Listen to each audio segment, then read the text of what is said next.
berdoa di saat tahajud adalah umpama anak panah yang tepat mengenai sasarannya.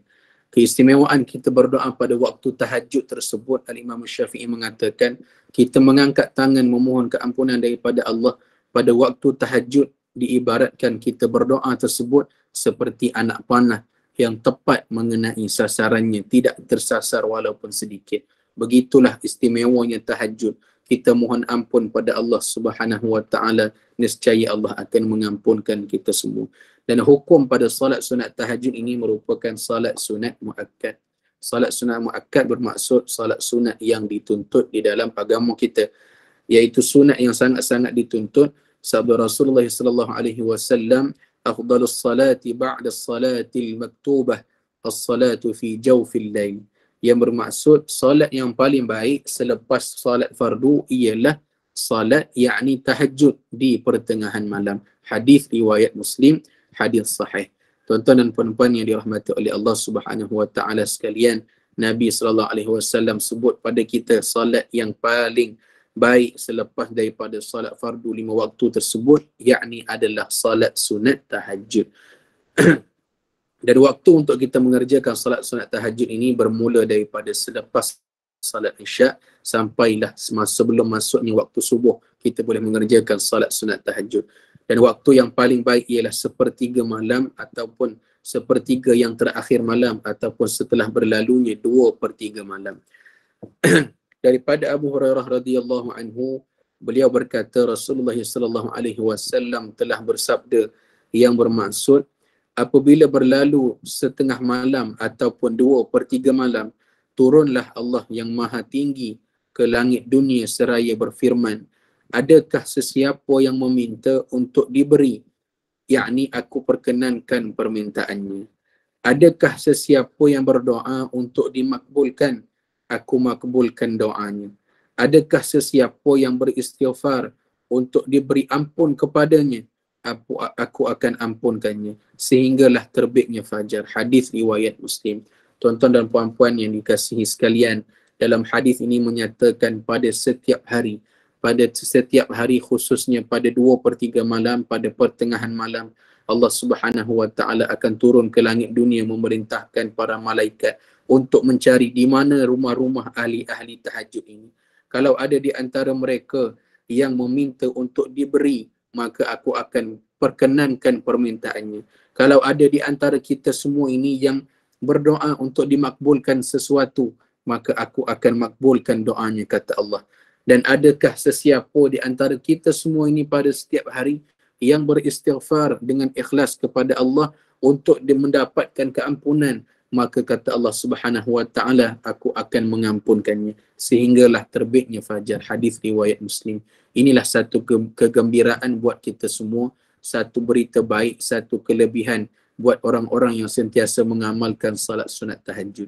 Sebab itulah muslimin dan muslimat, kalau kita ada hajat yang sangat besar, kalau kita ada sesuatu perkara yang sudah lama kita minta dengan Allah Subhanahu wa taala tetapi masih lagi belum dikurniakan rezeki tersebut, tuan-tuan dan puan-puan, amalkanlah salat sunat tahajud, kerana salat sunat tahajud ini sangat-sangat ajaib. Sangat-sangat ajaib, tuan-tuan dan puan-puan. Perkara yang kita anggap kadang-kadang mustahil di akal fikiran kita, tetapi boleh terjadi dengan kuasa Allah Subhanahu wa taala. Perkara yang kita rasa susah nak capai ini, kita rasa mustahil kita boleh dapat. Kita rasa kalau dapat pun boleh jadi 10 ke 15 tahun akan datang. Tetapi dengan kuasa, dengan keajaiban tahajud, tuan-tuan dan puan-puan berdoa dengan penuh ikhlas di hadapan Allah Subhanahu wa taala, nescaya yakinlah tuan-tuan dan puan-puan, Allah Subhanahu wa taala akan perkenankan dengan kehendaknya. Kalau Allah nak perkenankan doa kita pada bila-bila masa saja, Allah boleh tunaikan permintaan kita, tidak pernah cepat walaupun sesaat, tidak pernah lambat walaupun sesaat. Itulah sifat Allah Subhanahu wa taala yang Maha Pemurah. Dan juga dinyatakan kalau kita memohon keampunan daripada Allah pada sepertiga malam tersebut dengan penuh keikhlasan, kita mengharapkan keampunan, mengharapkan redha Allah, nescaya Allah akan mengampunkan dosa-dosa kita asbab daripada kita bangun salat sunat tahajud walaupun 2 rakaat semata-mata. Muslimin dan muslimat yang dirahmati oleh Allah Subhanahu wa taala sekalian, firman Allah Subhanahu wa taala, A'udzu billahi minasyaitonir rajim wa minal laili fatahajjad bihi nafilatan lak asa an yab'atsaka rabbuka maqaman mahmuda wa qur rabbi adkhilni mudkhala sidqin wa akhrijni mukhraja sidqin waj'al li min ladunka sultanan nasira wa qul ja'al haqqa wa zahaqal batil innal batila kana zahuqa. Yang bermaksud daripada ayat ini tuan-tuan dan puan-puan terkandungnya beberapa kelebihan salat sunat tahajud. Sama-sama kita huraikan sebuah ringkas sebentar lagi. Yang bermaksud dan bangunlah pada sebahagian daripada waktu malam serta kerjakanlah sembahyang tahajud padanya sebagai sembahyang tambahan bagimu. Semoga Tuhanmu membangkit dan menempatkanmu pada hari akhirat yang di tempat yang terpuji. Dan pohonkanlah wahai Muhammad dengan berdoa, wahai Tuhanku, masukkanlah daku ke dalam urusan agamaku dengan kemasukan yang benar lagi mulia. Serta keluarkanlah daku daripadanya dengan cara keluar yang benar lagi mulia. Dan berikanlah kepadaku dari sisimu hujah keterangan serta kekuasaan yang menolongku. Dan katakanlah, telah datang kebenaran yakni Islam dan hilang lenyaplah perkara yang salah yakni kufur dan syirik. Sesungguhnya yang salah itu sememangnya satu perkara yang tetap lenyap. Al-Isra ayat 79 sehingga 81. Muslimin dan muslimat, berkenaan kelebihan tahajud ada dinyatakan di dalam ayat ini. Yang pertamanya daripada perkataan maqaman mahmuda, yang bermaksud Allah Subhanahu wa taala akan mempermudahkan segala pekerjaan kita. Allah Subhanahu wa taala akan mengangkat darjat kita sebab daripada kita menunaikan salat sunat tahajud. Yang bermaksud Allah Subhanahu wa taala akan mempermudahkan segala urusan seharian kita, walaupun perkara tersebut pada fikiran kita sulit, pada fikiran kita susah, pada fikiran kita banyak cabaran, banyak liku-likunya yang perlu kita hadapi, kita rasa macam buntu, kita nak jumpa jalan keluar, maka tuan-tuan dan puan-puan, Allah akan mempermudahkan segala urusan kita daripada ayat maqaman mahmuda, yakni semoga Tuhanmu membangkit dan menempatkanmu pada hari akhirat di tempat yang terpuji. Bermaksud Allah Subhanahu wa taala akan mengangkat darjat-darjat orang-orang yang mengerjakan tahajud. Orang yang mengerjakan salat sunat tahajud, urusan mereka akan sentiasa dipermudahkan oleh Allah Subhanahu wa taala. Yang keduanya adalah daripada ayat Rabbi adkhilni mudkhala sidqin, yang bermaksud masukkanlah daku ke dalam urusan agamaku dengan kemasukan yang benar lagi mulia. Yang bermaksud dalam setiap urusan kita akan dibimbing oleh Allah Subhanahu wa taala. Itu kelebihan yang kedua. Dalam setiap urusan orang-orang yang mengerjakan tahajud ini, ahli tahajud ini, mereka akan sentiasa dipimpin oleh Allah Subhanahu wa taala, dibimbing panduan mereka oleh Allah Subhanahu wa taala. Sebagai contoh, setiap masa, setiap ketika, sama ada bekerja, sama ada dia sedang berehat, sama ada sedang bersama dengan keluarga, sama ada sedang bersama dengan masyarakat, apa saja urusannya, semuanya akan dipandu oleh Allah Subhanahu wa taala. Ahli-ahli tahajud tidak mudah dipandu oleh syaitan, tetapi mereka secara khusus akan dibimbing hati mereka oleh Allah Subhanahu wa taala sebab daripada mereka rajin bangun pada 2/3 malam memohon keampunan daripada Allah Subhanahu wa taala. Dan yang ketiganya adalah berdasarkan daripada ayat wa akhrijni mukhraja sidqin, keluarkanlah daku daripadanya dengan cara keluar yang benar lagi mulia. Yang bermaksud yang ketiga ini, kelebihan tahajud yang ketiga, diberikan jalan penyelesaian yang terbaik ketika menghadapi apa jua masalah. Banyak tak masalah kita tuan-tuan dan puan-puan, kita duduk atas muka bumi. Nescaya kalau kita cuba senaraikan, saya yakin banyak masalah demi masalah yang kita hadapi. Ada antara kita yang tak cukup duit nak tanggung anak-anak sekolah. Ada antara kita yang tak mampu lagi nak beli rumah sendiri sebab tak mampu lagi, tak ada kewangan yang mencukupi. Ada antara kita masalahnya adalah masalah kesihatan. Duit ada tapi kesihatan tak ada. Ada orang yang sihatnya ada tetapi duit pula tak ada. Dan berbagai lagi masalah demi masalah yang kita hadapi. Masalah di tempat kerja, masalah dengan keluarga, masalah dengan anak-anak, dengan suami, dengan isteri. Apa jua masalah kita, asbab daripada tahajud ini. Wa akhrijni mukhraja sidqin. Allah Subhanahu wa taala akan memberi kita jalan penyelesaian yang terbaik. Walaupun di saat itu kita buntu tuan-tuan dan puan-puan, kita habis fikir dah apa lagi jalan penyelesaian nak buat daripada masalah yang kita hadapi duduk atas muka bumi ni? Maka tunaikanlah salat sunat tahajud, bukan sebagai ikhtiar yang terakhir, tetapi tunaikanlah salat sunat tahajud pada bila-bila masa. Sama-sama ada kita ada hajat yang besar, sama ada waktu tersebut kita di waktu lapang, kita rasa kita dah relax, kita duduk dalam zon selesa, tetap kerjakanlah salat sunat tahajud. Mudah-mudahan Allah sentiasa mempermudahkan urusan kita, sama ada urusan yang mudah ataupun urusan yang sulit. Mudah-mudahan semuanya dipermudahkan oleh Allah Subhanahu wa taala. Dan yang terakhir, waj'alni min ladunka sultanan nasira, yang bermaksud dan berikanlah kepadaku dari sisimu hujah keterangan serta kekuasaan yang menolongku. Ini bermaksud orang-orang yang mengerjakan tahajud akan mendapat pertolongan daripada Allah secara terus, secara khusus, tanpa ada apa-apa perantaraan daripada manusia ataupun sesiapa sahaja. Orang-orang yang mengerjakan tahajud akan mendapat perlindungan secara khusus daripada Allah Subhanahu wa taala. Siapa saja yang berniat buruk kepada orang-orang yang mengerjakan salat sunat tahajud ini, nescaya Allah Subhanahu wa taala yang akan melindunginya.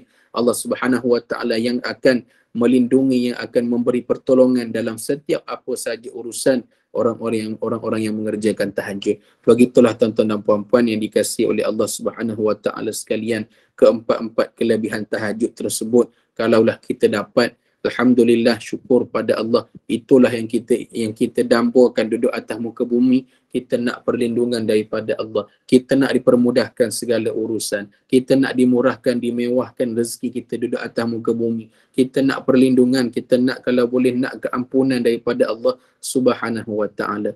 Hasbunallahu wa ni'mal wakil. Cukuplah Allah menjadi penolong kepada kami, dan dialah yang sebaik-baik pelindung, sebaik-baik melindungi. Muslimin dan muslimat yang dirahmati oleh Allah Subhanahu wa taala sekalian, terlalu banyak ayat-ayat Al-Quranul Karim menyatakan berkenaan dengan kelebihan salat sunat pada waktu malam ataupun menghidupkan malam, yang mana Nabi SAW sendiri, walaupun Nabi ni maksum, walaupun Nabi ni dijamin masuk dalam syurga, tetapi tetap memberi panduan, tetap memberi galakan kepada umatnya untuk bangun pada waktu malam untuk menunaikan salat, khusus untuk berdoa pada Allah Subhanahu wa taala. Kita salat tahajud pada waktu malam tak sama dengan kita salat pada waktu pagi. Kita salat sunat waktu pagi, kadang-kadang ada kawan-kawan kita lihat dalam masjid, kita salat pada waktu pagi, kadang-kadang ada anak isteri kita lihat. Tetapi kalau kita bangun pada waktu malam, boleh jadi waktu tersebut tidak ada seorang manusia pun yang bangun, tetapi hanya ada di antara kita dengan Allah Subhanahu wa taala. Kita berbicara secara khusus, berbicara dengan penuh sopan santun dengan Allah Subhanahu wa taala. Pada waktu tersebutlah kita akan rasa betapa dekatnya kita dengan Allah Subhanahu wa taala, seperti sedang berbicara secara khusus. Muslimin dan muslimat yang dirahmati oleh Allah Subhanahu wa taala sekalian, para salafus salih juga sentiasa mengamalkan salat sunat tahajud ini. Para alim ulama, boleh kita katakan, mereka ini menganggap salat sunat tahajud ini ibarat salat fardu yang ke-6. Mereka sama sekali tidak pernah meninggalkan salat sunat tahajud. Setiap malam, setiap hari, orang-orang alim, para alim ulama pasti akan mengerjakan salat sunat tahajud, kerana itulah amalan para wali, amalan waliullah, amalan para salafus salih. Dalam Al-Quran juga menyatakan, kanu qalilan minal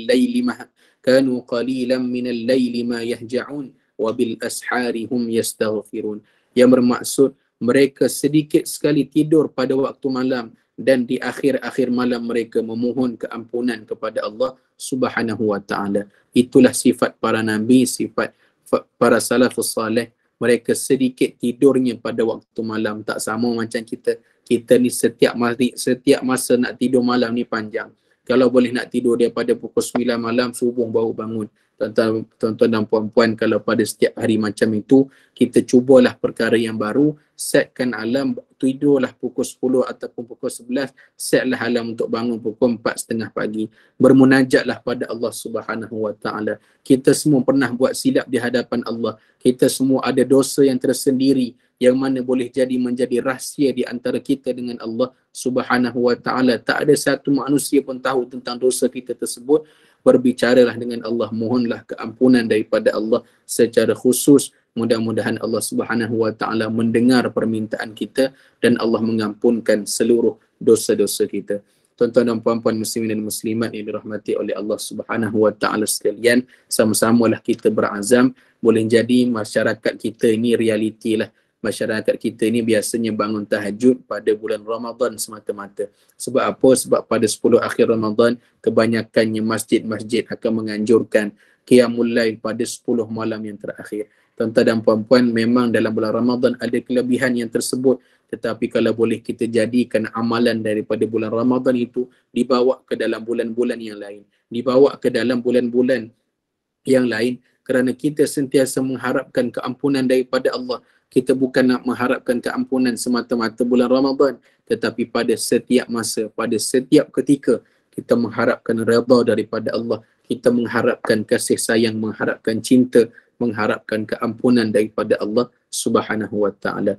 Saya rasa cukup sampai di sini saja. Mudah-mudahan apa yang disampaikan memberi manfaat buat diri saya sendiri dan juga tuan-tuan dan puan-puan yang menonton. Mudah-mudahan selepas ini kita berazam, kalau boleh letakkan target kita dalam seminggu. Kalau tak mampu 7 kali kita bangun tahajud dalam seminggu, cukuplah kalau kita boleh amalkan 3 kali sehari, 3 kali seminggu ataupun 2 kali. Kalau tak mampu juga sekali seminggu pun jadilah tuan-tuan dan puan-puan. Sekurang-kurangnya kita ada usaha, kita ada effort kita sendiri untuk memohon keampunan daripada Allah Subhanahu wa taala. Dan yang pastinya hanya orang-orang yang mengerjakan tahajud sahaja akan mengecapi beberapa keistimewaan yang lain, akan merasai betapa ajaibnya amalan daripada solat sunat tahajud. Saya nak cerita pun tak boleh, tetapi tuan-tuan dan puan-puan rasailah sendiri. Tuan-tuan dan puan-puan akan alami, akan mendapat ketenangan yang begitu luar biasa. Walaupun masalah banyak sekeliling kita ni, tapi asbab daripada tahajud, tuan-tuan dan puan-puan akan tahu apakah rahsia di sebalik tahajud tersebut. Mudah-mudahan kita dapat mengamalkan salat sunat tahajud pada setiap malam, pada setiap hari. Mudah-mudahan hati kita tidak pernah terputus hubungannya dengan Allah Subhanahu wa taala di saat kita susah dan juga di saat kita senang. Aqulu qawli hadza wa astaghfirullahal azim li wa lakum. Assalamualaikum warahmatullahi wabarakatuh. Kita tutup pertemuan kita pada hari ini dengan tasbih kafarah dan surah Al-Asr. Subhanallahil azim, subhanakallahumma wa bihamdik, asyhadu an la ilaha illa anta, astaghfiruka wa atubu ilaik. Bismillahirrahmanirrahim. Wal 'asr, innal insana lafi khusr illa alladhina amanu wa 'amilus salihat wa tawassaw bil haqqi wa tawassaw bis sabr.